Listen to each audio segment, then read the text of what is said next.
So let's go ahead and take a look at the next topic here. And this is this debate about, is it the people or is it the information technology that's the problem, right? Right. So the NextGov people put out an article kind of covering a security conference that Stephen Chabinsky from ThreatTraq, we actually just talked about ThreatTraq, they put out the APT report.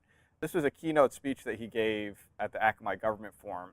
And he was kind of talking about how cybersecurity should not be treated as just a problem for your IT departments to deal with.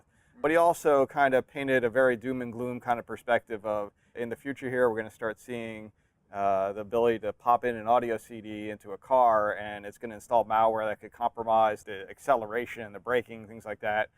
You could technically maybe affect insulin pumps and pacemakers, things like that. Actually, I have a story on the pacemaker part.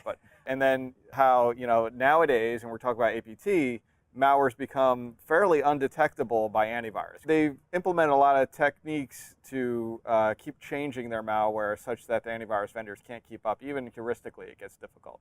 They put tricks in to avoid or defeat those kinds of things. And his discussion was, it's really more than your IT department. Don't just foist off all of your cybersecurity problems on your IT department. You really need to, educate your users. It takes a community of people to really protect a company's assets and intellectual property. The user education is really important around why certain controls are in place so that they don't purposely try to defeat them or subvert those policies. And that's really important because a lot of times, even especially big companies, we implement security policies and people don't understand why those are in place because it's never been communicated properly. So they just subvert them because they think, oh, this is ridiculous. Why'd they do this? But maybe there's a really good reason that the people just aren't aware of. So he actually had a good quote here, I thought, and Chabinsky in his presentation. He said, these rules are in place for a reason. The number one thing for employees is you're not always getting across why we have these controls. And I think that is significant. If employees are your first line of defense, you're in trouble. And it's not because of employees, it's the capabilities. It takes a combination of things, both the employees being aware and trying to protect your assets, as well as your IT departments trying to set up the policies and protocols behind that. So let's dig into this a little bit more here. And I mean, first of all, my personal impression was that this was really a doom and gloom story that this guy was telling. There is certainly the possibility that you plug in your USB drive into your car stereo today as a media source. If it's infected, there's a good possibility that device is going to get infected. Now, whether it's going to actually get into your braking and acceleration, that possibility exists in the future, and I'm not sure to what extent it exists now in your typical car, but we do need to be paying attention to those types of things. And cars are becoming wireless too, so we need to be paying attention to those things as well, and we certainly are. So given the doom and gloom aspect of this, I'm sure Nancy, our producer, is going to appreciate this, the point of this story, which basically is everybody needs to be involved in this. And if you're running an enterprise security program, everybody that's an employee of the company needs to be paying attention. That's partly why we, at least internally, have a very strong security awareness program going on, which our buddy Murray and or Big Orange, where he's basically saying, helping to reinforce the message that folks need to be paying attention to what they're clicking on in emails and reporting problems if they see them, making sure they know where to report problems to. Right. On the pacemaker, just as kind of a related aside, my mom is a pacemaker, and I went to one of her appointments where they were tuning and tweaking it, and she just laid down, and they put a kind of a donut over her chest, and it connects. And he's got a wire, and he's connecting to his computer. He's like, oh, okay, and he's checking out, how it's functioning and stuff, and then he can disable it because they want to disable it to see how your heart's functioning normally. I'm like, well, wait a second. You can do that right over the air, so to speak, as long as you're close enough in proximity. It's probably unlikely that you'd be able to, have enough technical savvy to do that. But I thought it was interesting that that is a capability that someone can control and disable a pacemaker remotely, and they have to because it's inside your body.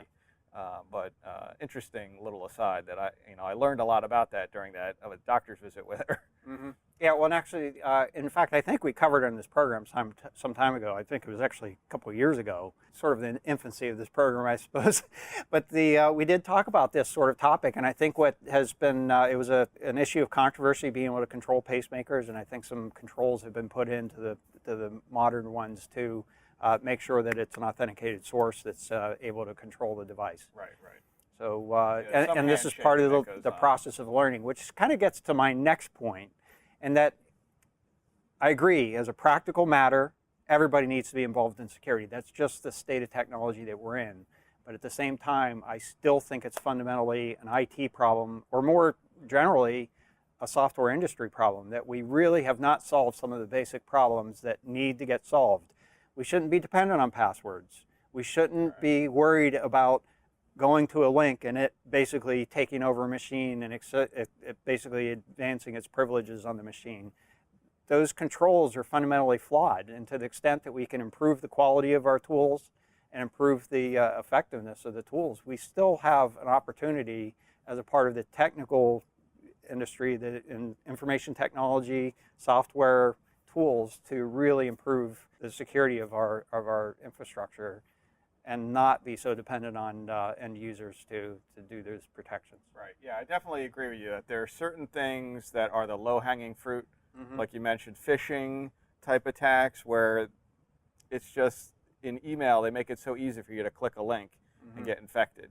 Whereas maybe they need to make that a little more difficult so that users don't have to think as much, and they'll be able to keep themselves safe without having to constantly second guess everything they get in email.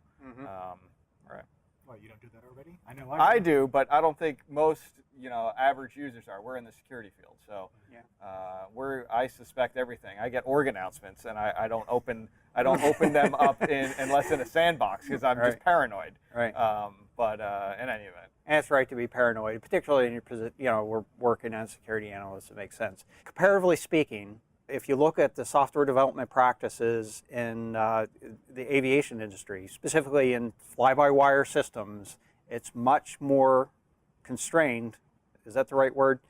Much more controlled than in general in the commercial industry. And I think there needs to be sort of a merging between the two, or more gravitation in the commercial space toward a more controlled development environment, testing environment, security testing, so that these problems are not so commonplace.